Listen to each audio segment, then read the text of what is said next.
Hola, buenas noches.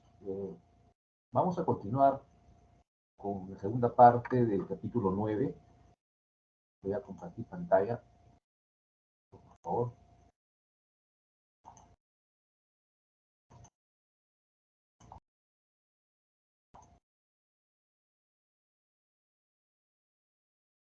Voy a cortar un momento.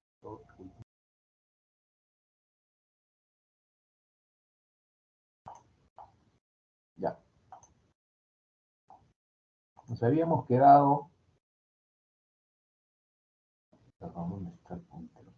Ya. Nos habíamos quedado en esta diapositiva 31, en la cual se explicó cuál es el procedimiento paso a paso para calcular la biomasa dentro de un cuadrado estadístico como el que estoy señalando aquí. Entonces, para eso se necesita estimar cuál es el número de datos y cuál es el valor NASC y cuál es la varianza dentro de cada uno de esos estratos. Eso es lo primero, hacer esa medición. Luego, tenemos que conocer cuál es la talla promedio de los peces en este cuadrado, o, mejor aún, si tenemos toda la estructura de tamaños de los peces, para lo cual hay que considerar los lances de pesca que se han hecho dentro de cada cuadrado. A veces se hacen más de uno.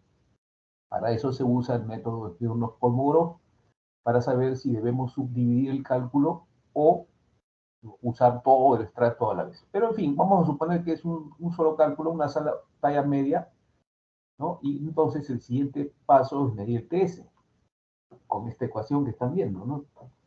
TSM por el logaritmo de la talla por medio en centímetros menos el factor de reflectividad. Ya saben, para anchoveta el valor de M es 30 y el valor de B20 es 89. Si sabemos la talla, por ejemplo, 15 centímetros, podemos calcular cuál es el valor de TS y cuál es el valor ahora de sigma. Sigma es la sección transversal de dispersión. Sabiendo eso, ya podemos calcular el número de peces, que es igual al valor NASC dividido entre sigma. Eso nos va a dar el número total de peces dentro de este cuadrado.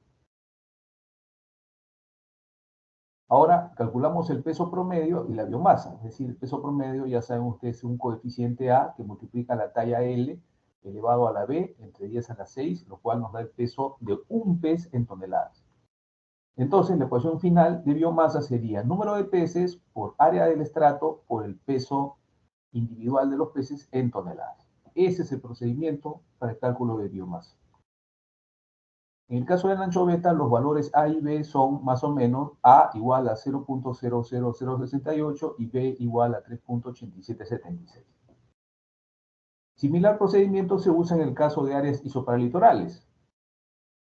¿No es cierto? Igual, se hace un crucero, los puntos azules representan los lances de pesca que nos dan la información de tallas, y los segmentos de color rojo vendrían a ser las unidades de muestreo acústico, ¿no? Los UEMs. Entonces, igualito, necesitamos saber cuál es el promedio de los valores NASC, necesitamos saber cuánto es el número de valores dentro de este estrato y la varianza. Ahora, aquí tenemos un resultado típico, una tabla de resultados típico de la medición de biomasa. Esto creo que es Cabaya. Acá a la izquierda, miren, tenemos los grados de latitud sur, de 4 a 430, de 430 a 5, de 4 a 5 en total, de 5 a 530, 530 a 6 grados sur, etcétera, etcétera.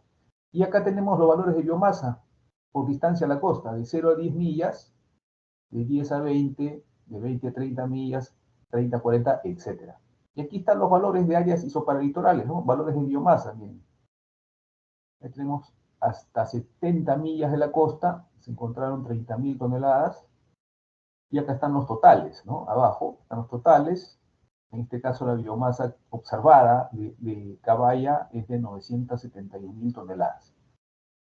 Es un ejemplo, una tabla de ejemplo. Ahora vamos a ver un método de medición de biomasa un poco más refinado que el anterior. Este método usa toda la estructura de tallas, no usa promedios. De ahí el valor que tiene estadísticamente a mí me parece más robusto no usar promedios, sino la totalidad de los datos, ¿no? Este es el método de biomasa por transectos de Yoli y Hampton. Entonces, de aquí de lo que se trata en este método es que cada transecto es un estrato y cada unidad cada VM, perdón, cada unidad básica de muestreo o VM nos va a dar la biomasa a partir de la medición del valor NASC.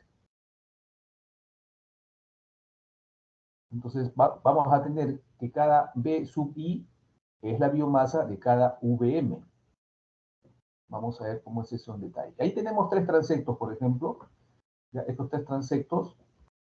Y acá tenemos los VM. Estos círculos rojos, cada uno representa un VM que puede ser una milla náutica. Cada uno. De tal manera que el estrato total es toda esta área que estoy señalando y que es la distancia media a los siguientes a los transectos de los costados.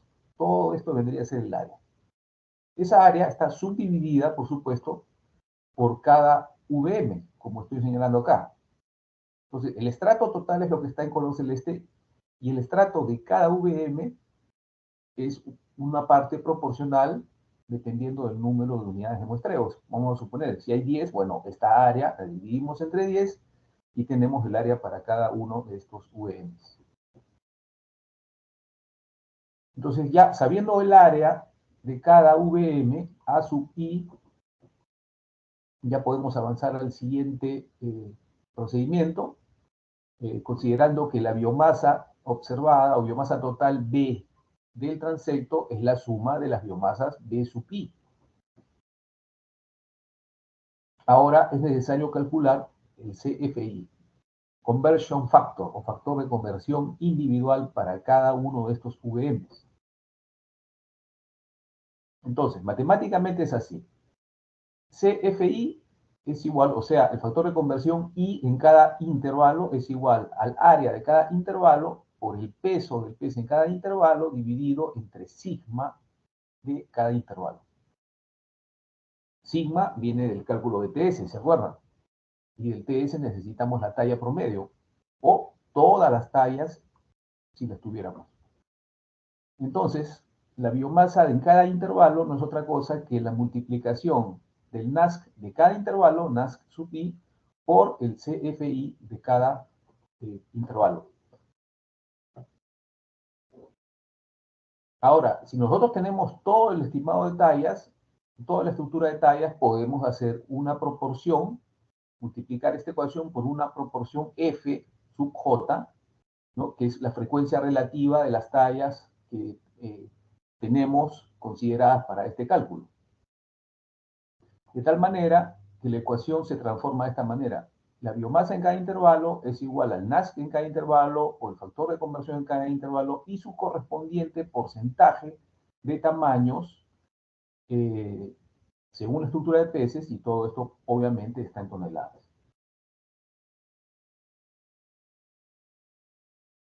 Bueno, esto lo vamos a ver en práctica, en ejercicios, para que se entienda mejor, ¿no es cierto? Vamos a tener una estructura de tamaños, vamos a aplicar esto.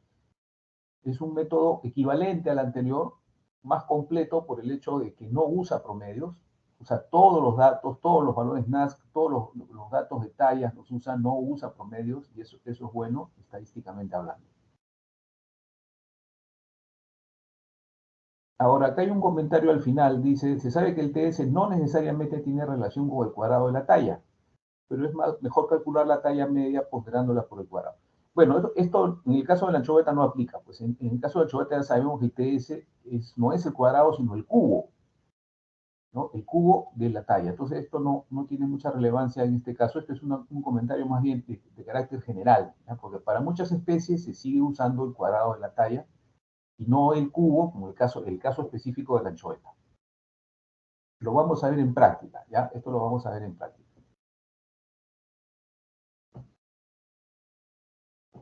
Bueno, acá tienen un ejemplo, en la lámina 30 o diapositiva 34, un ejemplo de la aplicación del método de Joly-Hampton. Este es el resultado, miren, acá están los transectos numerados, del 1, miren, desde el punto de Infernillos, el primer transecto, ¿no es cierto? Miren cómo va cambiando el número hasta el transecto 47 en Paita. Este es un crucero del método de producción de huevos, pero se usa acústica también, del año 2004, ¿no? De agosto a septiembre, a bordo de los barcos Bicolaya y SNP2. Bueno, acá miren los circulitos. Los círculos son proporcionales a la biomasa. No, perdón, en este caso es número de peces, perdón, en este caso es el número de peces a lo largo de la costa. Miren los diferentes números que hay, ¿no? Y la escala logarítmica está indicada aquí en colores, ¿no? De 0 a 1, 1 a 2, 3 a 4, etcétera, hasta 9 a 10. ¿No? 9 a 10 pues son un gran número de peces, ¿no? Que se han determinado en este crucero. Y así como este gráfico muestra el número de peces por cada VM, igual podríamos hacer la misma gráfica, pero con la biomasa, porque sabemos cuál es la biomasa en cada intervalo. Aquí no aplica ya el método de áreas isopáralitorales, no es necesario usar sistemas de información geográfica para cruzar los datos, ya que es un método, como digo, en mi opinión, mucho más rico estadísticamente hablando, ¿no? Nos da muchos más resultados que los otros métodos. En la práctica es importante, ahora teniendo todas estas herramientas informáticas, si vamos a calcular la biomasa observada en algún lugar, ¿no es cierto?, para una especie o un grupo de especies, es bueno, sin embargo, usar varios métodos, ¿no? Yo puedo hacer una estratificación por contorneo, puedo hacer una estratificación por cuadrados estadísticos, por áreas isopáralitorales, por transectos, como están viendo, para generar varios resultados y tener más información, ¿no?, sobre la variabilidad de los resultados, de repente usar un promedio de promedios para poder tener una mayor certeza, ¿no?, en cuál es esta medición o el resultado de la medición de la biomasa observada.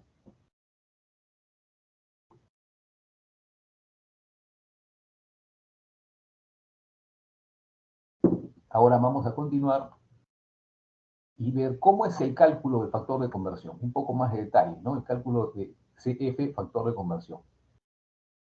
Factor de conversión simplemente es la división del peso del pez entre el sigma, que corresponde al pez según la talla que se esté empleando. ¿Sí? La talla promedio o cada una de las tallas, también eso se puede. Y tenemos de otro lado, entonces, que CF es igual a por L a la B, ¿no es cierto?, dividido entre 4pi por 10 al TS entre 10. ¿No? Esto ya lo hemos visto antes. A y B son constantes, son las constantes que están acá, A y B, aquí están. Y acá tenemos para hacer un ejemplo, ¿no? Aplicando esta relación, para el caso de la anchoveta, tenemos el peso del pez en toneladas es igual a 0.00303 elevado por L, perdón, elevado a 3.03, dividido entre 1.000.000. El TS, por su parte, es igual a, bueno, más 30.353, yo siempre lo redondeo, digo 30, pero en realidad es 30.353 por el logaritmo de la talla menos 89, ¿no? Acá está desordenada la ecuación, pero igual, el orden de los factores no altera el producto. Entonces, despejando esto, tenemos que sigma, según el tamaño L que se haya empleado, es 4pi por 10 a la menos 8, etcétera, etcétera. No hace falta detallar. Esto lo vamos a ver en práctica en Excel. Entonces, sustituyendo todo esto, tenemos la ecuación que nos sale, es CF es igual a 0.1915 por la talla elevado a la menos 0.053. Y las unidades de este CF, factor de conversión, es toneladas sobre milla náutica cuadrada. Si tenemos toda la estructura de talla, si no vamos a usar talla promedio, entonces esta ecuación se transforma de esta manera. Y se le agrega el término F sub I, que es el porcentaje, digamos, es el porcentaje de cada una de las tallas que estemos empleando. Donde obviamente la sumatoria de todos los porcentajes, F sub I, es igual a 1.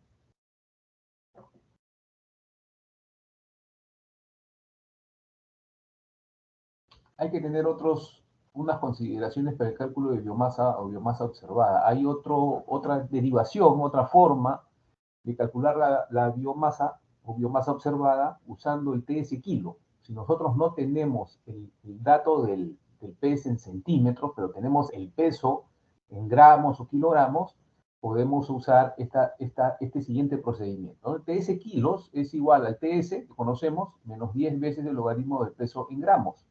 Todo dividido entre 1000 para que las unidades nos den decibeles por kilo. De igual manera, podemos hallar el sigma kilo, ¿no? Si tenemos TS kilo, ahora nos corresponde hallar sigma. Ya saben, ustedes, siempre que calculen TS, por lo general, el paso siguiente en el procedimiento es calcular el sigma. En este caso, sigma kilo. Y, bueno, equivalentemente, ese sigma kilo es igual a 4 veces pi por 10 elevado a ts kilos entre 10, o lo que es lo mismo, 1000 por sigma entre el peso en gramos. Y las unidades son metros cuadrados sobre kilo. En este caso, la fórmula o ecuación de biomasa es biomasa B igual a 1000 por NASC por el área entre sigma kilo, y esto nos da toneladas. Ahora, hablemos de las fuentes de subestimación y error que hay o que pueden haber en una evaluación acústica. Hay que tener en cuenta esto. Hay varias fuentes, posibles fuentes de error o de sesgo. Por ejemplo, una mala calibración de la ecosonda, o un diseño no adecuado, ¿no? Un diseño, por ejemplo, con transectos muy espaciados entre sí, el uso erróneo de ecuaciones talla-peso, ¿no? Basta que nos equivoquemos y usemos valores A y B que no corresponden, ya eso nos sesga todo. También hay sesgos en la identificación, es decir, yo puedo identificar un cardumen, le pongo y le digo que es anchoveta, pero de repente no es anchoveta, eso puede pasar y yo ni enterado. Yo estoy muy creído que es anchoveta porque el lance de pesca me dijo que eso era anchoveta, pero en realidad pues, pueden haber ahí errores en eso, ¿no? También puede haber un mal muestreo biológico, es decir, si yo voy a usar una talla promedio, de repente el muestreo no estuvo bien hecho y se ha sesgado la medición y el promedio que me dan o que obtengo para calcular la biomasa no es el adecuado. Otra fuente de subestimación y error es el ruido excesivo, ¿no? Puede haber otros equipos prendidos en el barco que hagan interferencia, ¿no? O puede haber también el mal tiempo, el mar es un lugar ruidoso, recuerden, a veces muy ruidoso. También hay fenómenos ligados a la linearidad, ¿cierto? El principio de linearidad asume que un eco es la suma de los ecos de cada uno de los peces, pero hay factores, ustedes recordarán, ¿no? El sombreo, la dispersión coherente son fenómenos que ocurren, pero no tenemos cómo darnos cuenta. Pueden haber otros errores instrumentales también, ¿no? Algún error en el algoritmo que estemos empleando. Por eso, para poder resguardarse de todas estas fuentes de subestimación y error, es importante que ustedes consideren lo siguiente. Hay que ser rigurosos en lo metodológico. Ya, ser rigurosos en lo metodológico ya de hecho reduce cualquier error que pueda haber en la medición. Ahora también hay unas fuentes de subestimación, por ejemplo, las aguas someras donde los barcos no pueden entrar, esa zona no está evaluada y ahí hay peces también. Recuerden que los primeros metros debajo del transductor también y el calado mismo del barco es una zona que puede variar de 6 a 10 metros donde no medimos la cantidad de peces. También no medimos bien los peces que están cerca al fondo, por el fenómeno que ya ustedes conocen del campo muerto cerca del fondo, zona ciega cerca del fondo. Pero la principal fuente de subestimación, la principal de todas, es el levitamiento. El levitamiento, ustedes deben saber, es la reacción de escape. A los peces escapan de los barcos, no les gusta el ruido, se alejan de los barcos, ¿no? Muchas veces, y eso se conoce como evitamiento y es una fuerte fuente de subestimación para los métodos acústicos. Además, no tenemos cómo darnos cuenta. Si no tenemos un sonar operando al mismo tiempo, no nos vamos a dar cuenta si existe o no el evitamiento. Ese tema del evitamiento lo vamos a ver en un capítulo posterior. No me acuerdo si es en este trimestre que estamos empezando o en el otro, no sé, pero lo vamos a ver. Entonces acá está nuevamente, ¿no? El mejor resguardo frente a la posibilidad de error es ser rigurosos metodológicamente. Hacer la calibración, estar seguro que está bien hecha, tomarse mucho cuidado al remover el ruido, ya ustedes van a aprender más adelante cómo se quita el ruido, quitar las interferencias, todo eso es usando software, usando EcoView.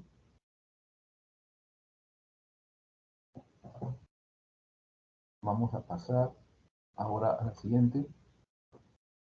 Vamos a hacer un rápido recuento de las ecuaciones de reflectividad que están disponibles al momento.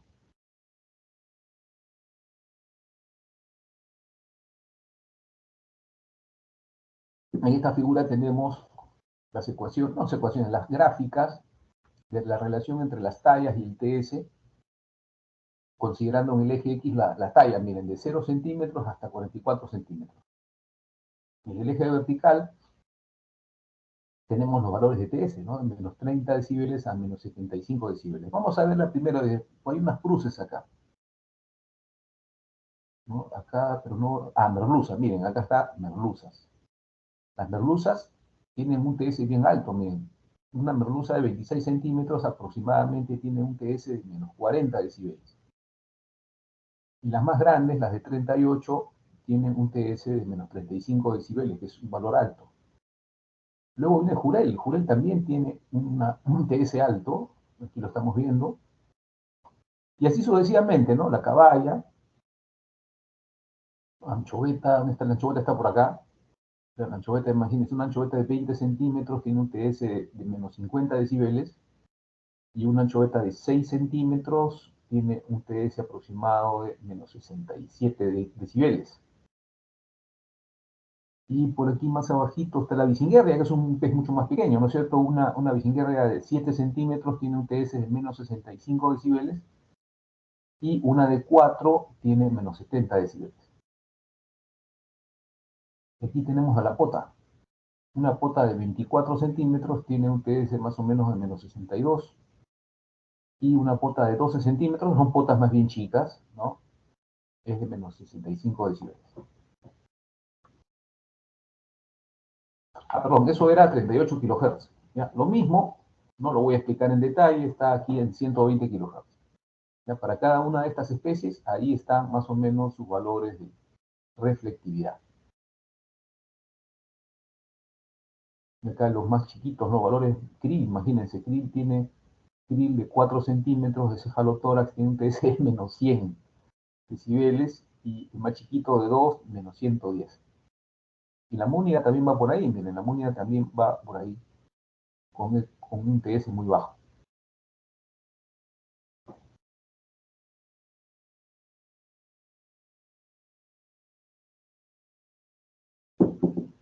Vamos a seguir. Lo mismo, perdón, lo mismo que hemos visto en la gráfica, aquí están las ecuaciones, ¿no? Para cada especie. Por ejemplo, anchoveta 38 kHz, acá hay un TS, miren, basado en 20 logaritmos de la talla, no 30, 20. Estas son las primeras mediciones que se hicieron del año, se publicaron en 1998, miren, anchoveta 120 kHz, TS es igual a 20 veces el logaritmo de la talla menos 76,25. Pero esto es para anchovetas de 10 a 13, ¿no? Y la anterior es para anchovetas de 10 a 16, etcétera, etcétera. Luego tenemos otra vez en 1998 una publicación donde se presentan dos TS de anchoveta a 120 kHz. Uno que nos da un valor de 20 menos 81 y otro que nos da menos 78.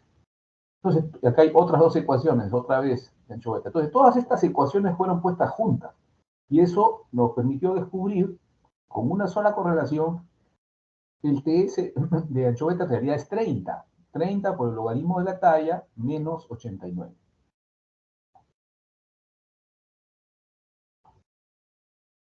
Bueno, acá hay otras mediciones de merluza, acá hay otras de anchoveta,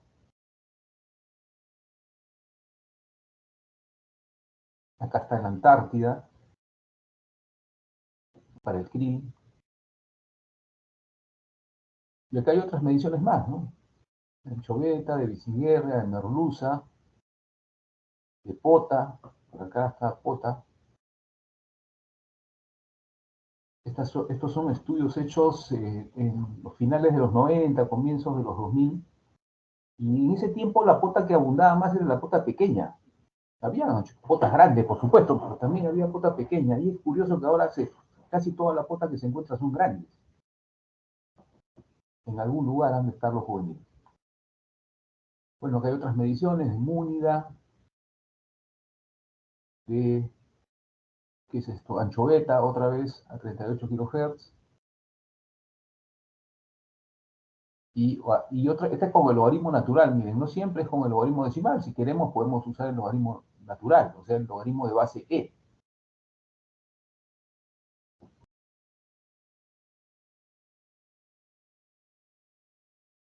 Pero el valor actual de TS del ancho beta a 120 kHz está en la publicación de Simmons y colaboradores del año 2009, que dice que el TS es igual a 30.05 por el logaritmo de la talla menos 88.57. Yo lo redondeo menos 89, pero esta es la ecuación completa, ¿ya?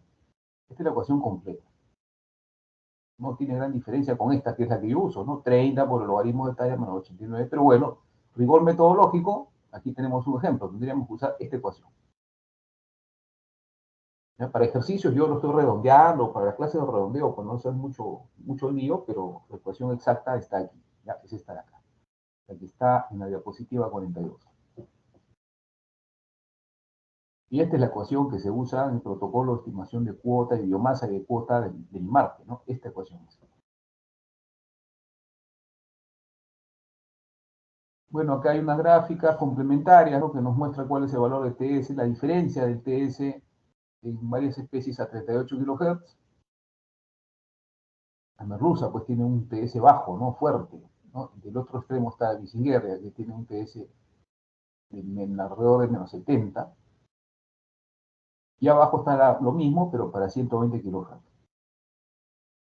Es curioso aquí que el pez cinta, que es un pez que solamente se le ve en época del Niño, tiene un TS bien fuerte.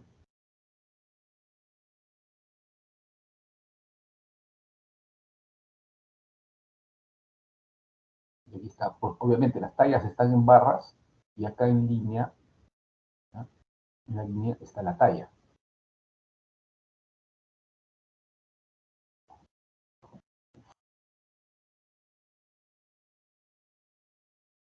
Ahora vamos a ver cómo es el diagrama de flujo en una evaluación acústica, ¿no es cierto?, para calcular eh, la biomasa observada. Primero que tener en cuenta estas etiquetas de color, ¿ya? Las etiquetas de color negro son generación de datos, la azul es el procesamiento, la celeste es el análisis, las verdes son el uso de ecuaciones, funciones, patrones, las etiquetas en blanco son datos de respaldo y la etiqueta naranja son datos auxiliares. Entonces todo empieza con información oceanográfica. Nosotros tenemos que llevar el barco donde está la ecosonda a un sitio donde vamos a calibrar. Y antes de calibrar tenemos que ver cuál es la velocidad del sonido a la profundidad de la esfera de calibración. Recuerden el tema de calibración, lo vimos antes en otro capítulo. De tal manera que necesitamos saber la temperatura y la salinidad en la columna de agua para poder calcular cuál es la velocidad del sonido en el lugar donde está la esfera. Hecho eso, pasamos ya a hacer la calibración, ¿no? En la calibración lo que vamos a hacer es usar los datos ya que están instalados en la ecosonda, el datos de la ganancia ASB y la ganancia TS y otros parámetros, velocidad del sonido, etcétera, que ya están, por defecto, ya están incluidos en la ecosonda. Pero la calibración justamente nos va a permitir modificarlos. Entonces, para calibrar generamos ecogramas, ¿no es cierto?, de la esfera, desde la superficie hasta el fondo del mar, si es que hay fondo del mar en esa zona, y por lo general es así, y tenemos ecogramas que se van a analizar para obtener los nuevos valores de ganancia SB, ganancia TS, velocidad del sonido, etc. Entonces ya con eso podemos navegar, ¿no es cierto? Y comenzamos a hacer muestreo pesquero, ¿no? No solamente vamos a colectar ya ecogramas a lo largo de los transectos que se van a navegar, sino también vamos a hacer eventualmente lances de pesca para tener un muestreo biológico, para saber las tallas y también para tener información para poder asignar la identidad a los carbómetros.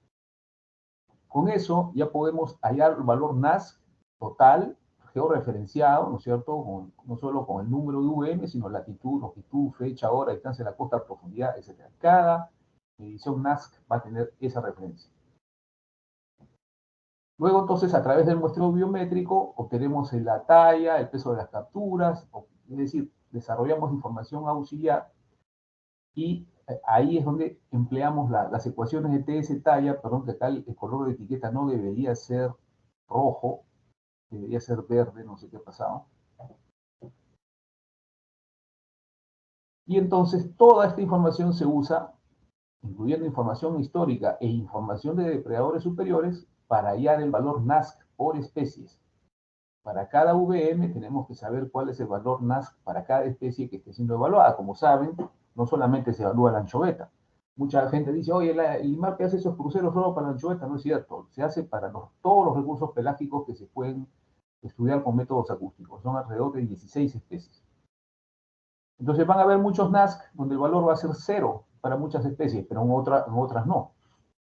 ¿Ya? Esto es muy importante, porque de aquí es donde salen las bitácoras acústicas. ¿Ya? Aquí están las bitácoras acústicas, es decir, calculamos el valor NASC para cada especie, para cada VM, que como ustedes ya saben, está georreferenciado. Con eso procedemos a hacer análisis por regiones, estratificación, ¿no es cierto? Usamos los sistemas de información geográfica para cruzar la data de las bitácoras con los cuadrados estadísticos o áreas isoparalitorales, y con eso construimos mapas, ¿no? Con los datos de densidad, los datos también ayudándonos de la presencia de depredadores superiores, generamos mapas, gráficos de distribución de las variables que estamos midiendo. Y finalmente, combinando ambas, el análisis por regiones y los mapas, los análisis SIG, ahí ya podemos calcular la abundancia, biomasa observada, la demografía, ¿no? Esta es la parte, el resultado más importante. Luego hacemos finalmente análisis estadísticos, límites de confianza, coeficiente de variación, etcétera, y otros análisis estadísticos que se tengan que realizar. Y que después, más tarde en este capítulo, vamos a revisar rápidamente, porque eso lo vamos a ver en práctica, es muy numérico, no es fácil entender eso cuando uno lo ve así en una diapositiva, eso hay que practicarlo y es lo que vamos a hacer más adelante. Bueno, al final todos los resultados van a bases de datos, se hacen informes. Entonces, este es un diagrama de flujo de la evaluación acústica.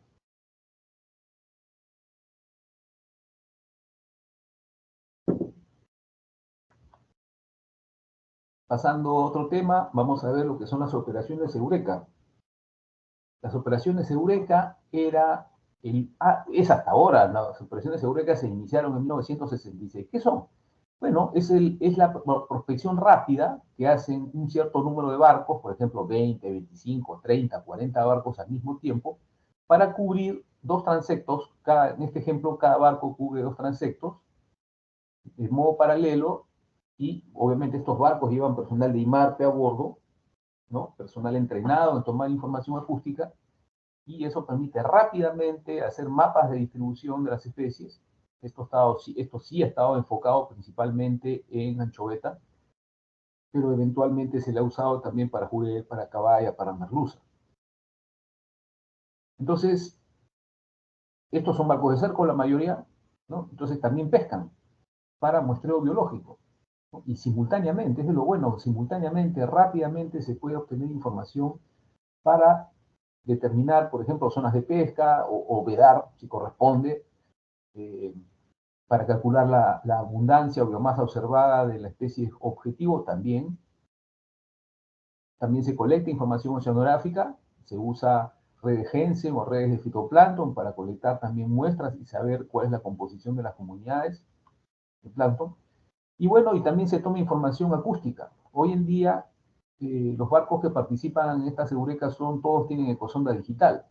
Eso ya no hace necesario tomar información a mano, que se puede seguir haciendo, ¿no? ¿No es cierto? A bordo de cada barco va por lo menos una persona que aplica una tipología, como la que estamos viendo acá, eso lo vamos a ver en detalle en otro capítulo, una tipología para poder describir en intervalos de tiempo cómo va cambiando la cantidad y forma de los cardúmenes. Y con toda esa información también se hacen mapas. ¿Ya? Es otra forma de cuantificar la cantidad de anchoveta, la biomasa observada de anchoveta. En las operaciones Eureka, miren acá, se hizo el año 2000, 99-2000, hicimos un retrocálculo, digamos, de las eurecas, las primeras eurecas que se hicieron con papel, ¿cierto? Anotando información en el papel.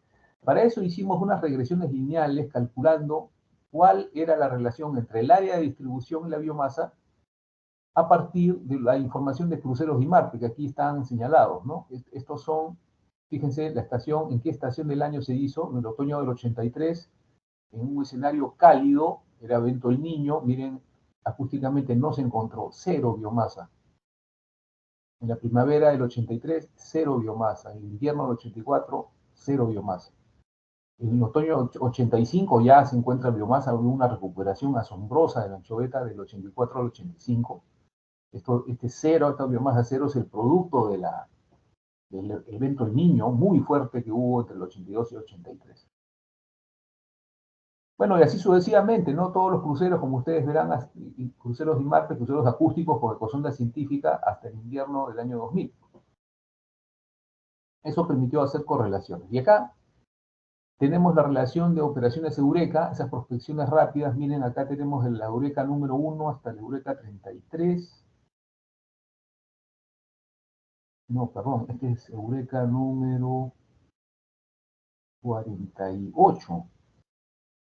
Lo que pasa es que acá en cada año han habido más de una Eureka, por eso acá están por periodos, son 33 periodos, pero son 48 operaciones Eureka hechas desde 1966 hasta 1982. Y acá miren, acá está el número de perfiles o de transectos que se hicieron, número variable, miren acá 104, en 1974, 104, en agosto del 76, 104. Y aquí está el área cubierta en millas náuticas. Las primeras Eurekas cubrieron pocas áreas, 13.500 millas náuticas cuadradas, y otras han cubierto, miren, 115.000, ¿no? 112.000, es decir, son números grandes. Y acá está el área determinada para la anchoveta, ¿no? En la primera Eureka se encontró en un área de 4.730, en 1971 se le encontró en 37.930 millas náuticas cuadradas, etcétera, etcétera. Y acá están los límites geográficos, ¿ya? Los límites geográficos de cada operación. Acá tenemos la extensión promedio de los transectos. Miren, tenemos hasta 120 millas en este caso, 100 millas, 80, etcétera. Y el número de embarcaciones, miren, el primero fue con 7 barcos, 5 barcos, 15. Miren, por ejemplo, en 1972, 25 barcos. En septiembre del 73, 60 barcos. En mayo del 74, 51 barcos, así, etcétera, etcétera.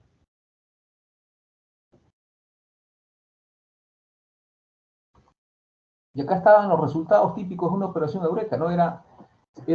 Como eran datos tomados a mano, no había ecointegrador en los barcos de pesca, ¿no? No había ecosonda científica, ni mucho menos ecosonda digital.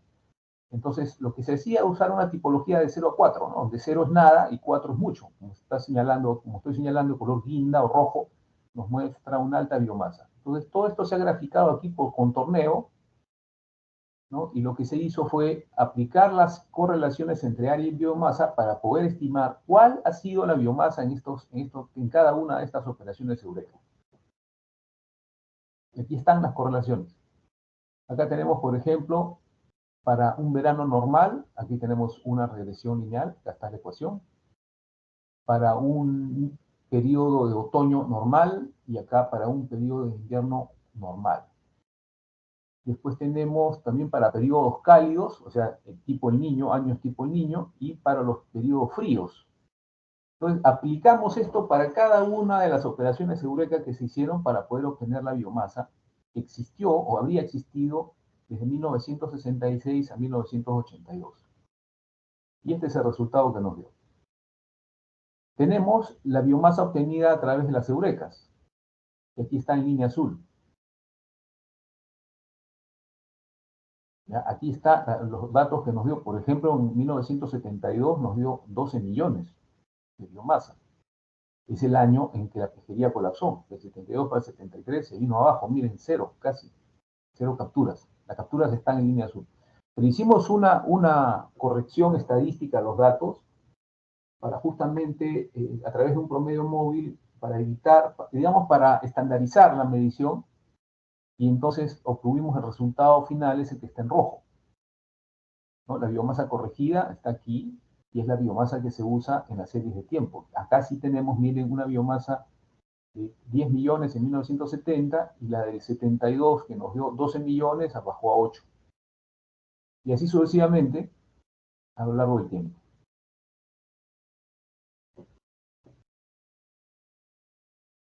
Vamos a pasar a la siguiente diapositiva. Bueno, las Eurekas Entonces permiten, fíjense acá en este gráfico, ¿no? El uso de varios barcos a la vez permite hacer esto muy rápido. Hoy en día se hace con bastante precisión gracias a que los barcos tienen, 70 barcos en Perú tienen ya ecosondas digitales y eso ayuda mucho cuando se hacen este tipo de prospecciones. Acá tenemos un resultado, esto creo que fue Jurel, esta es una eureka hecha para Jurel, muy lejos de la costa, hasta 300 millas de la costa. Bueno, esto también, las eurecas nos permiten conocer la estructura de tamaño, nos permite saber cómo está el estadio de madurez de la anchoveta, nos permite conocer las condiciones oceanográficas, como en este caso la salinidad que estoy aquí señalando, y nos permite también obtener información sobre depredadores superiores, ¿no? Porque hoy en día ya se toma información no solamente de la anchoveta, se toma información de las interacciones, presencia de lobos, delfines, aves, etcétera, a lo largo del recorrido de los barcos. Y esto lo hacen los propios pescadores de los barcos que han sido entrenados para hacer esa tarea.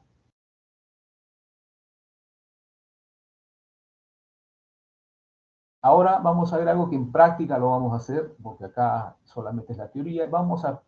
En práctica vamos a evaluar las curvas de agregación o también conocidas como las curvas de Lorentz. ¿Qué son las curvas de Lorentz? Es simplemente agrupar, ordenar los datos de los valores NAS de menor a mayor, dividir entre el total valor NAS, y de tal manera que vamos a tener un porcentaje del valor NAS acumulativo para toda nuestra bitácora acústica y así nos va a salir una curva como esta. Entonces, en el punto en que esa curva se vuelve asintótica, podemos poner una línea vertical, como la que estoy señalando. Y eso, claro, para un crucero no me dice mucho, pero la intención es comparar varios cruceros a través de la curva de Lorentz. Aquí, por ejemplo, acá tenemos otro crucero. Verán que más rápidamente la línea azul representa otro crucero, otra curva de Lorentz para otro crucero, y miren dónde está la línea azul. Quiere decir que los datos han sido mayores, es decir, más rápidamente se ha alcanzado el 100%, o el 1, el valor de 1 o 100%, más rápidamente. Esto significa que los datos están más agregados, probablemente la anchoveta está más concentrada en la costa o algo así. Acá tenemos otro ejemplo, una línea verde, ¿no? La línea verde tiene esta forma y el valor asintótico se alcanza recién por acá.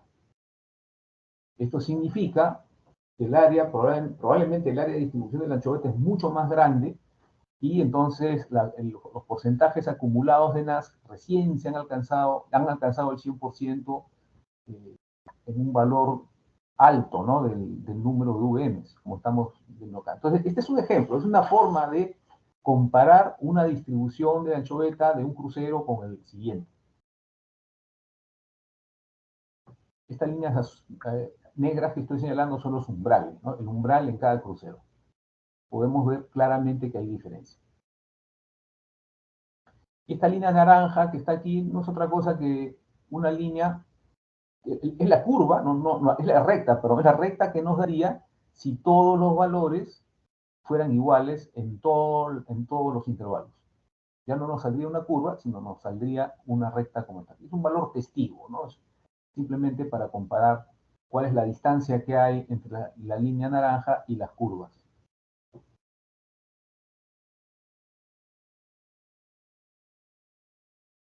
Ahora acá hay algo que es un consejo, que es idealmente para hacer esta curva deberían eliminarse los datos de intertransectos.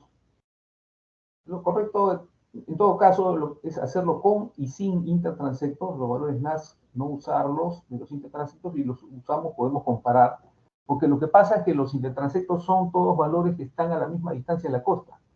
Y acá lo divertido es justamente analizar las diferencias que hay desde la costa, de tal manera que incluir los valores de intertransectos podría sesgar un poco la curva. Pero como digo, tal vez lo mejor es hacer esta curva de Lorentz con y sin los intertransectos para ver qué diferencias hay entre las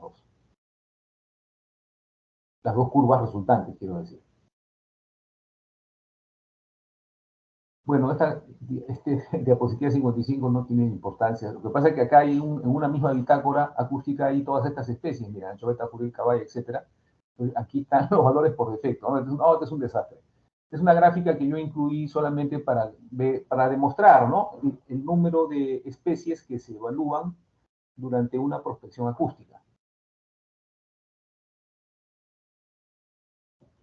Vamos a seguir. Ahora estamos llegando a la parte final, indicadores estadísticos. Hay muchos indicadores estadísticos, el promedio mismo es un indicador estadístico, la varianza es otro, la desviación estándar es otro, ¿no? Pero el límite de confianza es una ecuación más elaborada, que usa las varianzas de cada una de los estratos que hayamos empleado. ¿Ya? Entonces, es una ecuación, hay muchas ecuaciones de límites de confianza. La que usan en IMARPE es una determinada por el doctor Basigos en los años 70, y acá está la ecuación, que no voy a detallar mucho, es muy complicado explicarla, simplemente decir que necesitamos saber la varianza en cada estrato, el número de datos en cada estrato, el área de cada estrato, el valor NAS de cada estrato, ¿no es cierto? Y con eso aplicar esta ecuación que nos da un porcentaje. ¿Ya? Ese porcentaje viene a ser el límite de confianza. Por ejemplo, el límite de confianza en anchoveta suele variar en verano entre 5 y 12%. ¿Ya? Y en invierno suele variar de 20 a 30%. ¿Por qué? Porque en verano la anchoveta está más concentrada en la costa, entonces las mediciones de varianza son relativamente bajas y eso nos explica este límite de confianza también bajo. En el invierno la anchoveta se dispersa, por lo tanto las varianzas suelen ser más altas. ¿Ya? Entonces, pero esta es una aproximación, el límite de confianza es una aproximación que describe que realmente la medición de biomasa observada que hacemos no es real, no puede ser real. Entonces, por eso se hace un límite de confianza y se dice, vamos a suponer 5%. Quiere decir que el valor de biomasa que hemos calculado, ¿ya? En realidad, si vamos a suponer es 1 millón de toneladas y aplicamos 5%, quiere decir que la biomasa está entre 950 y 1.050.000, ¿no? En ese rango debería estar el valor real. Eso es lo que significa el límite de confianza. Si nos da 30%, por ejemplo, y la biomasa es 1.000.000, 30% es un montón. Quiere decir que la medición real está entre 700.000 toneladas y 1.300.000 toneladas. ¿Ya? Entonces, es un reconocimiento de que hay un rango, que hay un sesgo, y que en este ejemplo que he puesto, pues es grande, ¿no? Entonces, precautoriamente yo debería usar, si voy a calcular una cuota de captura en base a esta medición de 1 millón de toneladas, yo debería usar el límite inferior, debería usar 700.000 toneladas para ser precavido, ¿no? Porque de repente si me voy al otro extremo y digo que es 1.300.000, de repente puedo causar una sobrepesca o algo que impacte en la población. Bueno, aquí están los componentes de esta ecuación, que la vamos a ver en práctica, acá es imposible entenderla. Me había olvidado decir que B es la biomasa, ¿no? La biomasa es más o menos el porcentaje. Pero, como digo, lo vamos a ver en práctica en Excel y ahí se va a entender mucho mejor. Entonces acá, solamente como una cuestión informativa, acá tenemos la variación de las capturas y las biomasas observadas desde 1966 hasta el año 2015 en este ejemplo. Entonces miren el umbral de biomasa que hubo antes del niño 72-73, andaba por los 7 millones de toneladas, luego la biomasa cae a un umbral de 3 millones, imagínense, a 3 millones en los años 80, aumenta a 5 millones, en los años 90 aumenta a 7 millones, y las flechas rojas indican eventos en niño. Fue la sobrepesca en los 60 y los comienzos de los 70, más el niño del 72-73, explican esta caída drástica de la biomasa y las capturas. Miren que fue 0 captura en 1983 y 1984. ¿No? Y bueno, después la anchoveta se recupera, miren cómo la línea azul, cómo sale de 0, o sea, quiere decir que había anchoveta que no estaba en una zona que no era evaluada, porque nunca vemos que la anchoveta evidentemente no fue 0 la biomasa. Hubo, seguramente estuvo en una zona muy costera donde no la pudimos medir acústicamente. Y después empieza un periodo de recuperación, después llega el niño 97-98, miren, hay otra caída drástica en las capturas y también de la biomasa. Pero después de 1999, miren lo que pasa. Se adopta un enfoque más precautorio para la anchoveta, ¿no? Y entonces miren, la biomasa sube a 9 millones, bueno, casi 10 millones de toneladas en promedio, mientras que las capturas a lo largo del tiempo han ido disminuyendo. Es decir, hoy día se pesca menos, porque hay mayor calidad en la harina subió mucho de precio, y eso justifica, ¿no? Pescar menos para ganar más, ¿no? Como estamos viendo acá. Gracias al manejo precautorio que el IMARPE tiene hace ya más de 20 años, casi 25 años, con este enfoque, ¿no? Mantener una distancia grande entre biomasa y capturas es el secreto para poder tener una mayor seguridad, ¿no? Respetando las vedas. Ya saben ustedes, creo que lo he dicho antes, en mi opinión, la principal medida de gestión de la pesquería de la anchoveta es el desove. Se le permite desovar 6 meses al año, ¿no? Y eso permite aprovechar y potenciar la alta fertilidad que tiene la anchoveta, y ese es uno de los seguros, ¿no? que tenemos, además de otras restricciones. Hoy en día se vedan zonas en cuestión de horas, ¿no? Antes demoraba días o semanas vedar una zona, y esto son mejoras que se han ido logrando a lo largo del tiempo.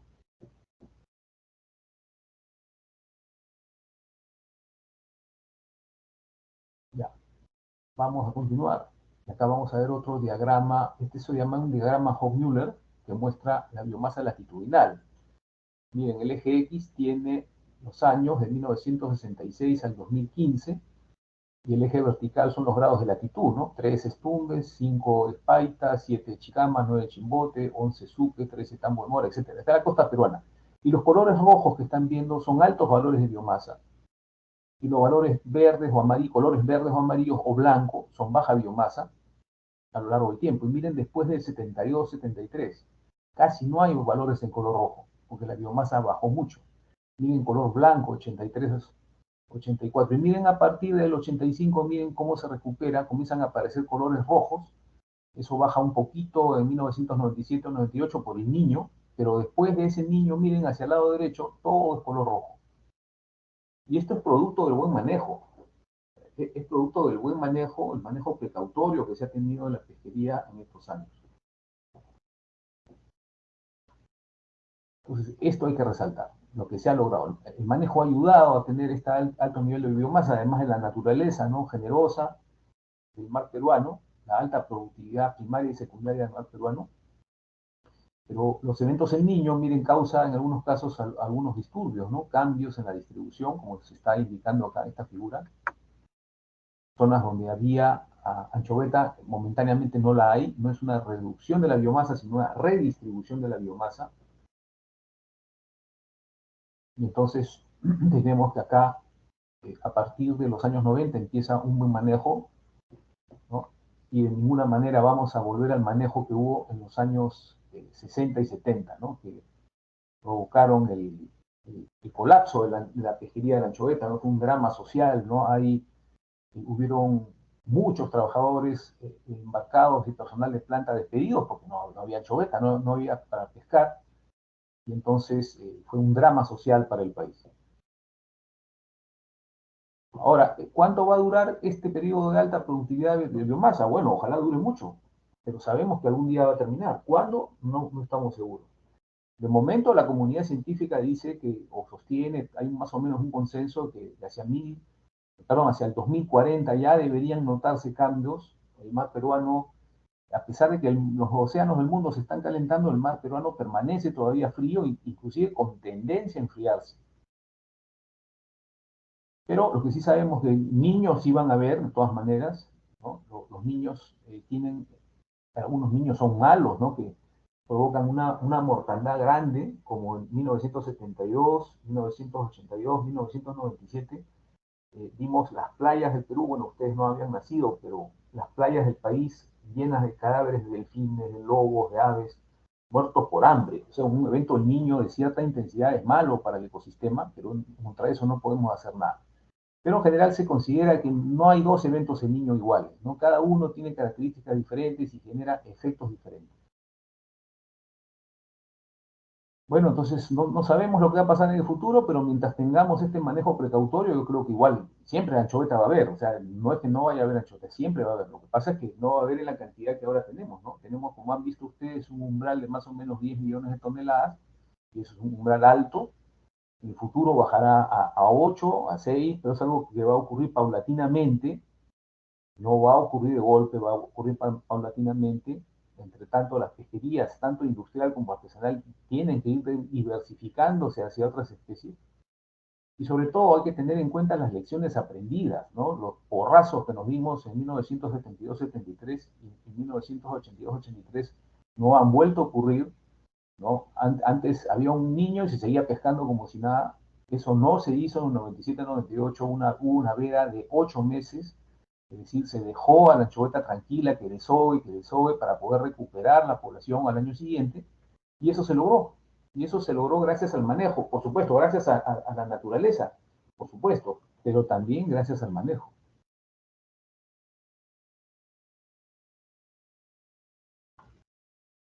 Bueno, acá hay otro, en esta diapositiva 59 hay otro ejemplo de cómo los límites de confianza, ¿por qué son grandes en algunos casos? Miren, estos puntitos negros que ven acá ustedes son cardúmenes, ¿ya? En los inviernos los cardúmenes son pequeños y se dispersan, entonces acústicamente se hace más difícil poder medirlos. Pero en la primavera, miren, los cardúmenes se vuelven más grandes. Entonces, típicamente en primavera vamos a medir límites de confianza de alrededor de 12%. Y en el verano, miren, los cardúmenes que suelen formarse, o los clústeres que suelen formarse, son más grandes, incluso más grandes en el otoño. Entonces, esto hace que sea más fácil medir la biomasa y eso se explica en los límites de confianza bajos, ¿no? 5%, ¿no? En esta gráfica al lado izquierdo, miren, aquí tenemos la relación entre biomasa y límites de confianza. Miren, cuando la biomasa es más baja, los límites de confianza son más altos. Y esta es una medida de la dispersión. La biomasa es baja fundamentalmente porque se hace difícil medirla. ¿Ya? La anchoveta siempre tiene una biomasa alta de acuerdo al manejo que se está teniendo, ¿no?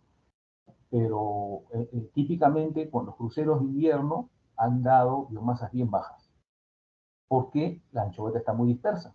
Y eso se explica en los límites de confianza, que son altos. Biomasa baja, límites de confianza altos. En cambio, biomasa alta, límites de confianza bajos, ¿no? Esto está en esta figura. De una publicación mía, pero no me acuerdo de cuándo es, en 2001. El año 2009 se publicó un trabajo que hicimos con el doctor Simons y colegas del IMARPE y el IEDD para estudiar el diseño óptimo de los cruceros del IMARPE. O sea, porque IMARPE hace mucho esfuerzo, muchos lances, muchos transectos, y esta publicación busca cómo se puede optimizar el diseño de los transectos y la cantidad de lances de pesca que se hacen, ¿no? Entonces, nosotros lo que buscamos era balancear el esfuerzo entre millas navegadas y número de lances de pesca, para ver si era necesario hacer tantos lances o navegar tanto como se suele hacer.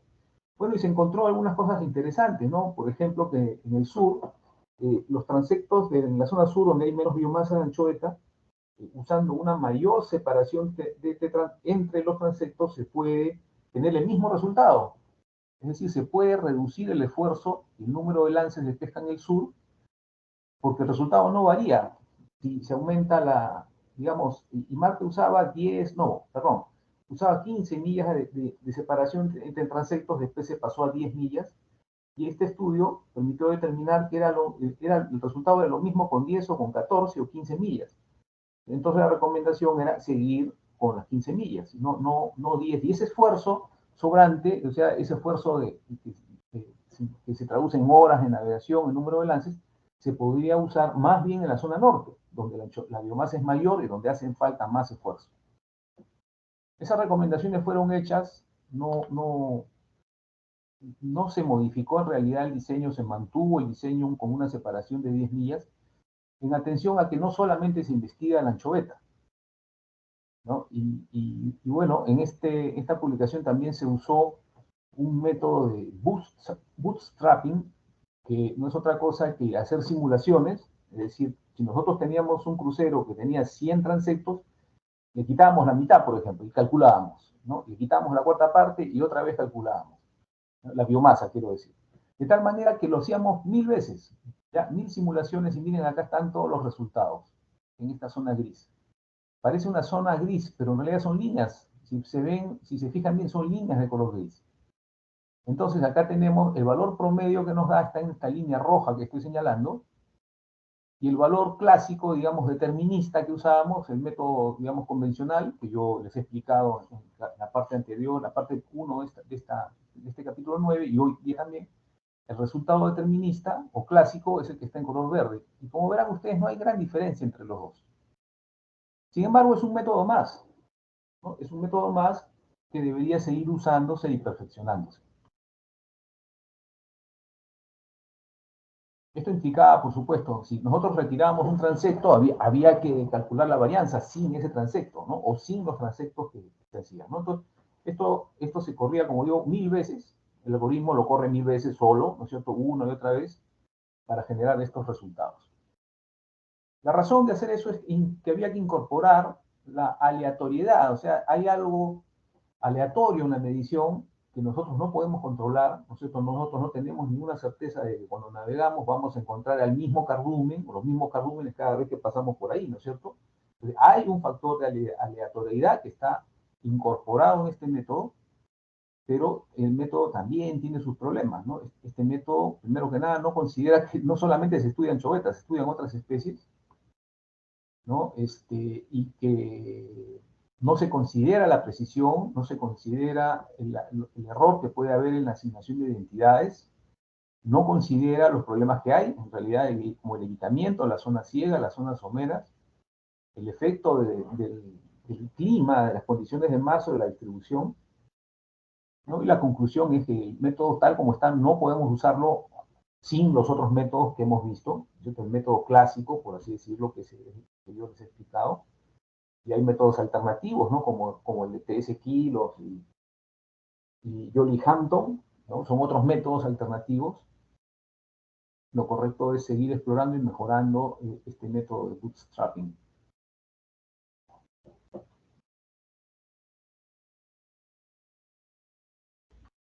Bueno, ahora vamos a ver otro tema que es el coeficiente de variación. Es un indicador estadístico, un método más que también indica de alguna manera cuál es el grado de precisión que se tiene en la medición de la biomasa observada. Y es una ecuación que usa los siguientes parámetros, ¿no? NASC, el promedio, el valor NASC del promedio, usando por transectos, en este caso se usa para el método de transectos, está relacionado con el método de Jolly-Hampton, ¿ya? Entonces ahí calculamos el NASC promedio con esta ecuación, que es la suma de los valores NASC por el número de datos entre el número del transector entre el número total de datos. Luego necesitamos el valor de la varianza promedio por estratos y eso se logra con esta ecuación de acá, que no voy a detallar porque eso lo vamos a hacer en práctica también. Rho es la densidad media de la estimación en toneladas por unidad náutica cuadrada. Aquí está Rho igual a NASC de los transectos por un factor de conversión, ya ustedes ya lo conocen. Luego tenemos la varianza de la densidad, que es esta ecuación de aquí. Y finalmente el coeficiente de variación es un porcentaje que estamos buscando, que más o menos nos indica lo mismo que el límite de confianza. ¿Ya? Es un coeficiente que nos dice qué porcentaje de variación puede tener nuestro resultado final. Eso lo vamos a ver en práctica, como digo.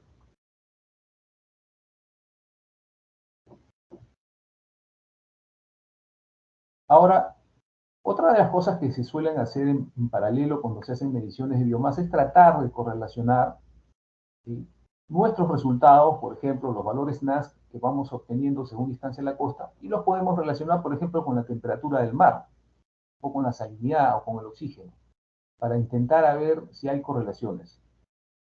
Pero hay que tener cuidado con eso porque nos puede dar un resultado aparentemente bueno, ¿no? Una correlación entre la temperatura y los valores NASC, pero a veces es un efecto ficticio o espurio. Así se dice, espurio, que parece existir, pero en realidad no existe. Porque claro, uno espera que el valor NASC vaya disminuyendo, en la costa hay altos valores NASC, si hablamos de anchovete, va disminuyendo conforme nos alejamos de la costa. Y sucede que la temperatura también va aumentando conforme nos alejamos de la costa. Entonces, pareciera que hay una relación entre biomasa o NASC y temperatura, pero en realidad es un valor espurio, ¿no? Es pura casualidad. Nada tiene que ver la temperatura con la biomasa. Bueno, pero como digo, de todas maneras es importante hacer correlaciones como complemento, digamos, a las mediciones de abundancia o biomasa observada. Por ejemplo, para calcular el coeficiente de correlación de Pearson, o R. Eso lo vamos a hacer en práctica también. Acá primero hay que hallar la covarianza, ¿no es cierto? Acá tenemos las dos variables, ¿no? El ejemplo que puse, ¿no? El NASC y la temperatura, por ejemplo. Podemos hacer, el NASC podría ser estos valores X y Y vendría a ser el dato de temperatura, hallar una covarianza. Luego hallamos una desviación estándar y finalmente hallamos en correlación el valor R de Pearson, que ustedes ya lo conocen, lo hemos usado algunas veces en Excel, me parece, y si no, lo vamos a hacer. Nosotros vamos, en este tercer bimestre, a ustedes les va a tocar una tarea que espero pronto, en estos días, enviársela a ustedes, y es ya entrar al análisis acústico, ¿no? Y para hallar, por ejemplo, la ubicación de la zona mínima de oxígeno, vamos a hallar los valores NASC de peces, los valores NASC de zooplancton, y yo les voy a pedir allá determinar si hay o no correlación entre los valores NASC y los valores de peces con el valor de la zona mínima de oxígeno, la profundidad de la zona mínima de oxígeno. Y lo mismo con el zooplancton, pero eso lo voy a detallar en su oportunidad.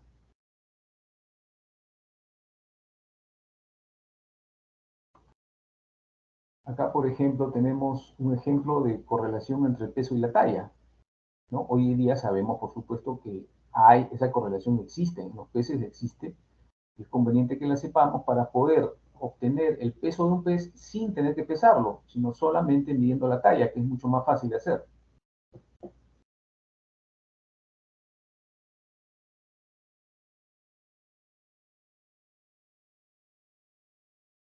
¿Ya? Entonces, bueno, acá terminamos, me parece. Falta una partecita suplementaria que la vamos a ver muy rápidamente, ¿ya? Y es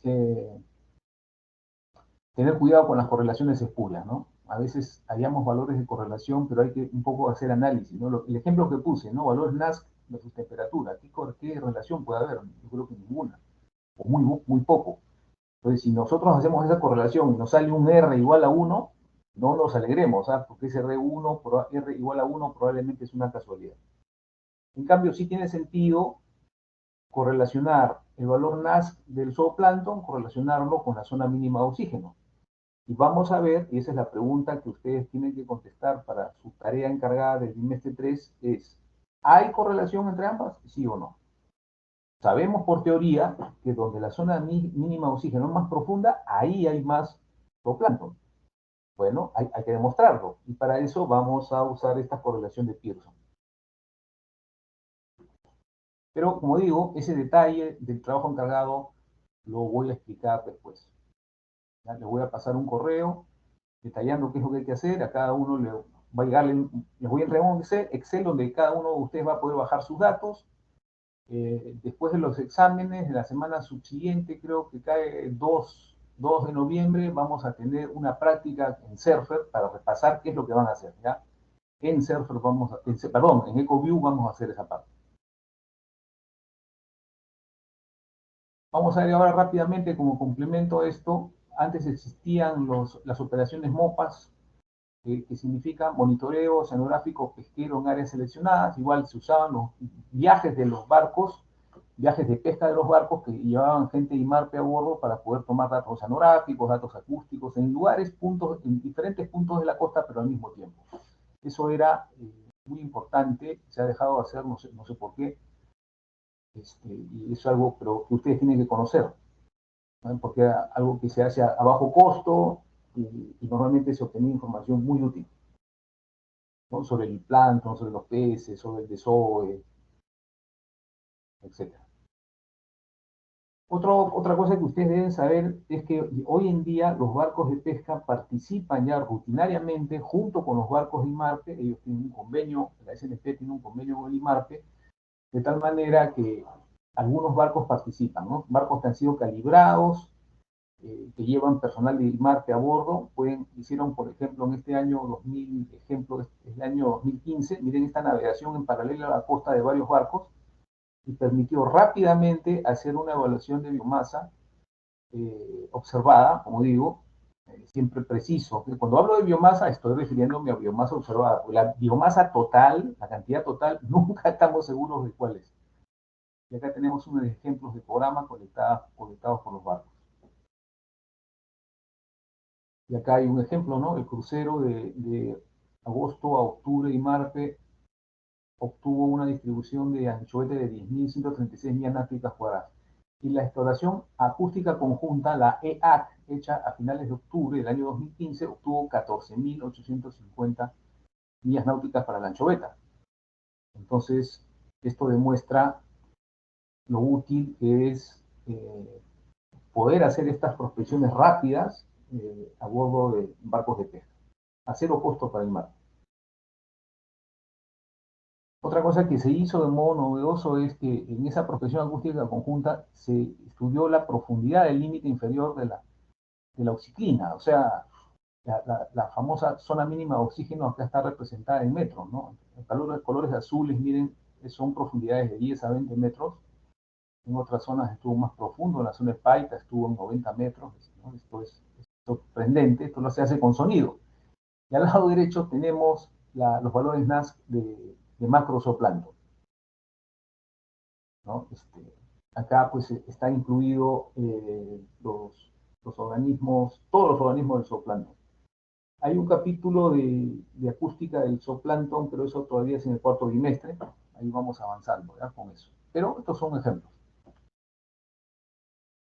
También, bueno, estos son datos del crucero de Marte. Estos son la distribución de la Bisinguerria. Miren qué densa la Bisinguerria. La Bisinguerria viene a ser de alguna manera la anchoveta de mar abierto, ¿no? Bisinguerria es parte de los peces mesopelágicos, que son muy abundantes en los océanos del mundo, especialmente frente a Perú. Acá tenemos también la distribución de caballa, la de múnida, la de samasa o anchoveta blanca, una anchoveta del norte, que a veces cuando hay eventos en Niño, bueno, llega hasta Callao, incluso hasta Pisco. Acá tenemos algunos resultados de calibración de algunos barcos. Miren, acá está la tasa 51, 54, 41, la Madru, Norma, Resbalosa 2, Constanza, Polar 7, Estefano, Mamar 1, Jadranca. Aquí están todos sus coeficientes de calibración. Estos barcos ya son rutinariamente calibrados tal y como lo hace el IMAR. Un dato adicional, la nueva generación de ecosondas de banda ancha, la EK80, se le puede operar en modo convencional, digamos, y en su modo de frecuencia modulada, pero hay un problema, ¿no? Genera muchos datos. En cuestión de horas, tu disco duro de 5 teras se queda repleto. Entonces, eso es un problema aquí en Perú y en todas partes. Por esa razón, esta ecosonda de K80 se le está usando en su modo convencional, no en frecuencia modulada. Acá tenemos el ejemplo de medición de una esfera. Miren la frecuencia que se obtiene para una calibración de esfera, desde 160 kHz hasta 260, o sea, un ancho de banda de 100 kHz. Esto es fantástico, muy bueno. El problema es que la cantidad de datos es 100 veces más grande que lo normal, entonces eso hace difícil por ahora todavía su uso. Y esto es del año 2015, imagínense, ya tiene varios años. Y la ecosonda sigue sin usarse, el Marte ya las tiene, hay 2 o 3 barcos de la industria que también tienen este equipo, fantástico, pero el problema es la cantidad enorme de datos, ¿no? Que se hace impracticable. Y estas fotos del lado derecho, miren, son 2 balsas que se construyeron en el CIMA y que navegaron desde Callao hasta la isla Rapa Nui, ¿no? Rapa Nui es una isla que está muy lejos frente a la costa central de Chile, también se le conoce como la isla de Pascua. Navegaron a vela para demostrar que los antiguos peruanos navegaban a vela también y llegaron y tenían una EK80 a bordo, operada con paneles solares. Yo tuve el honor de instalar esa ecosonda en esta balsa. Esa expedición le fue bien, navegaron hasta Rapa Nui. La idea era regresar al Callao también navegando. Y en la navegación de regreso, lamentablemente los agarró una tormenta y, bueno, los desarboló, nos dejaron maltrechos y un barco de la Marina chilena tuvo que ir a rescatarlos. La idea era que estas 2 balsas regresen al CIMA para ser exhibidas, pero no sé si eso se logró completar. Bueno, en fin, seguimos. Bueno, ¿qué perspectivas hay respecto al futuro? En acústica hay la perspectiva de usar los sonares multi-as como el X-Blue para hacer mediciones cuantitativas. Eso todavía está en experimentación. Ya hablé del IK80. Hay las tecnologías ARIS de cámaras acústicas que poco a poco irán mejorando. ARIS al momento es el único equipo que podría medir tallas de peces con cierta precisión. El problema del sonar ARIS es que tiene muy poco alcance, unos pocos metros nada más. Entonces no es muy útil, no es útil para un barco de pesca. No por lo menos en su estado actual. Perdonen que me estoy extendiendo mucho. Vamos a ver muy rápidamente. Esta parte es una extensión, es unos experimentos de cointegración usando sonar omnidireccional. Esto ya no es parte del capítulo, ¿ah? Esto es adicionales para cultura general. Vamos a verlo rápido. La ventaja de usar un sonar es obvia. El sonar tiene mucho más alcance que el ecosonda. Tiene un problema también. Son muchos datos. Va a ser un reto manejar eso, pero puede hacerse. Y como lo están haciendo ya los noruegos, así que ellos ya están haciendo mediciones de biomasa con sonar omnidireccional. En Perú hay 70 barcos equipados con sonar omnidireccional. Entonces, acá tenemos unos ejemplos de navegación. Miren el alcance que tiene. Acá se está comparando el alcance del sonar que estoy señalando con el alcance del ecosonda. El ecosonda solamente mira verticalmente, en tanto que el sonar mira en 360 grados. Tiene una diferencia obviamente muy superior. Se han hecho unos experimentos y simulaciones, navegando en este caso en zigzag, navegando a lo largo de un transecto, y miren los puntos rojos indican las detecciones del sonar, ¿no es cierto?, más amplias que las que están al lado izquierdo, que son de ecosonda, todo en línea, porque solo mira en una dirección. Entonces, el reto es hallar el valor SB, ustedes ya saben lo que es el valor SB, ¿no?, del sonar, no solo, el del ecosonda es relativamente fácil, ¿no? Acá está indicado el del ecosonda. El problema es el del sonar, que es un alcance más complejo, es de esta forma, miren, hacia ambos lados, en realidad 360 grados. Entonces acá matemáticamente hay un reto. Los noruegos ya han propuesto algunas cosas. No voy a explicar esta parte que es muy compleja, solamente me voy a ir a lo principal. Estos son algunos progresos. Ellos lo que van a hacer es multiplicar el valor SB que se va a obtener del sonar por un coeficiente C, para poder calcular cuál es el valor NASC de los cardúmenes. Se han usado varios tipos de sonar. Como vemos acá, hay unos problemas también con la forma de los cardúmenes. Los sonares, como ustedes han visto en algún momento, yo lo expliqué, el sonar tiene lo malo de que a cierta distancia deforma el tamaño de los objetos. ¿Se acuerdan una animación donde yo les dije, miren qué grandes son los cardúmenes cuando están lejos del barco, y a medida que el barco se va acercando, el cardumen se hace más pequeño? Ese es el fenómeno, ¿no?, de la deformación que hace el sonar y que tiene que ser corregido. Entonces, para probar la metodología que ellos han desarrollado, hicieron este cuadrado, esta simulación con puntos negros. Cuando los puntos son más grandes, quiere decir cardúmenes más grandes. Y simularon navegar a lo largo de esta línea de color verde, estos transectos marcados en color verde, para comparar el valor NASC que obtenía la ecosonda con el valor NASC que obtenía el sonar. Acá vamos a ver una animación, no sé si va a funcionar. ¿Cómo es esto? ¿Cómo salgo de acá? Esta es una animación, pero tengo que salir un ratito. Tengo que salir de este puntero.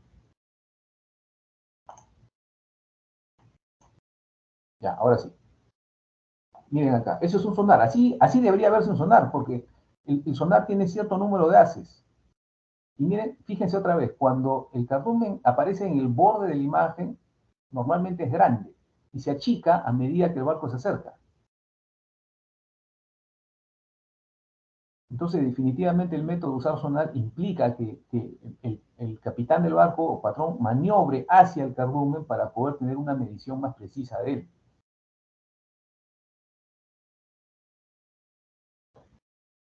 Entonces, vamos a ver los resultados de eso.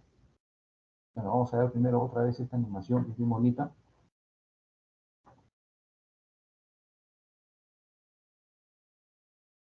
¿Ya? Y aquí están los valores en esa simulación. Miren, los puntos de color rojo son las detecciones que ha hecho la ecosonda. ¿Ya? ¿Se dan cuenta? Unas pocas nada más. Y entonces acá lo divertido es, lo interesante es ver cuál es la diferencia. O sea, cuánto obtuvo la ecosonda y cuánto obtuvo el sonar. Entonces acá, esta misma simulación, fíjese, acá está en color rojo las detecciones del sonar. Es un sonar SX90. Y las detecciones hechas por la EK60, por la ecosonda, están en color azul. Y los tamaños de los círculos representan los valores NASC, ¿no es cierto? 100, este símbolo chiquito, el más grande 1000 y el más grandote 10.000. Y miren ustedes, la ecosonda obtiene los valores más altos. El sonar detecta mucho más. ¿Ya? Fíjense, bien importante, el sonar detecta mucho más que la ecosonda, pero los valores NASC de la ecosonda son más altos que los del sonar. Esto demuestra, por un lado, la mucho más grande capacidad del sonar para detectar carrúmenes, pero la ecosonda está haciendo mediciones NASC más altas. Entonces, aquí hay algo que corregir. El valor NASC, o SA también, ustedes saben, NASC también se escribe SA, del sonar dio 335 millas cuadradas por sobre milla náutica cuadrada. Y la EK60 dio 416, menos detecciones, pero mayor valor NASC. Evidentemente eso tiene que ser corregido. Al final, el número de peces calculados por el sonar fue de 1.08 por 10 a la 8, en tanto que el número de peces calculados por el EK60 fue de 1.34 por 10 a la 8. Evidentemente, esto no está bien. El valor n o número de peces del sonar debería ser mucho mayor. Entonces, yo sé que los noruegos han seguido trabajando en eso y hoy en día ya incluso han publicado un paper donde hacen cálculo de biomasa usando sonar. La primera vez que se hace, y esto es un gran logro.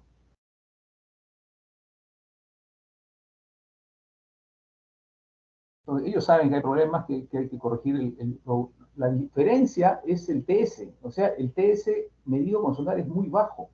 Porque claro, es medido con un cierto ángulo de inclinación. En cambio, la ecosonda siempre usa una dirección normal frente a los peces. Por tanto, eso explica por qué el valor NASC medido con ecosonda es mayor. Pero es cuestión de hacer un factor de corrección. Entiendo que ya lo han logrado, porque esto que les estoy explicando es ya hace unos 5 años atrás. Y hoy en día ya se ha logrado corregir eso o mejorar eso. Y estamos tratando con colegas de la industria del sector pesquero, tanto en Chile como en Perú, porque quien lidera este proyecto allá en Noruega es un colega chileno, Héctor Peña, es el mayor experto mundial en el tema. Queremos que venga a Perú a dar un curso sobre eso para aprender a hacer mediciones de biomasa con sonar. Bueno, acá está la medición de las tallas con ARIS. Esta es una imagen, miren, del sonar ARIS. Miren cómo se notan los peces. Entonces ahí se podría medir bastante bien la talla de los peces, pero miren el alcance, poco más de 6 metros nada más. Eso como que no es muy útil, ¿no? Acá al lado izquierdo hay una medición de un pez, la talla de un pez, y ha dado 0.12 metros, o sea, 12 centímetros, o sea, se puede hacer, pero miren el alcance, en este ejemplo 4 metros. Nada que ver, pues para un barco de pesca tendría que tener pues un mínimo alcance de 100 metros. Pero es una mejora tecnológica y habrá que seguir trabajando en eso, ¿no? Miren qué bien. A este sonar se le llama la cámara acústica, porque las imágenes que genera parecen que fueran video, ¿no? Y no es video, es un sonar multiaz. Acá a la derecha vamos a ver, miren acá, qué bonito. Miren los peces, hasta los puede contar uno por uno, pero el alcance, ¿no? El alcance es el problema, muy pocos metros, 5 metros.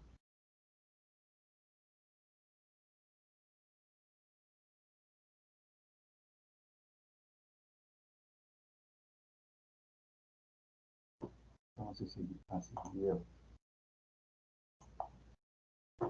Acá hay otro ejemplo, miren, estos son más chiquititos, de alcance de 10 metros, 10.8 metros. Acá a la derecha parece, esta es una imagen ya tratada, que muestra los peces individuales más nítidamente.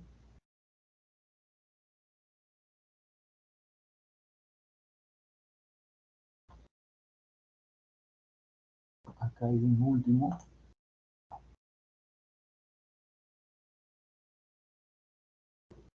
se ve con bastante claridad los peces, ¿no? Cómo van moviéndose, van nadando.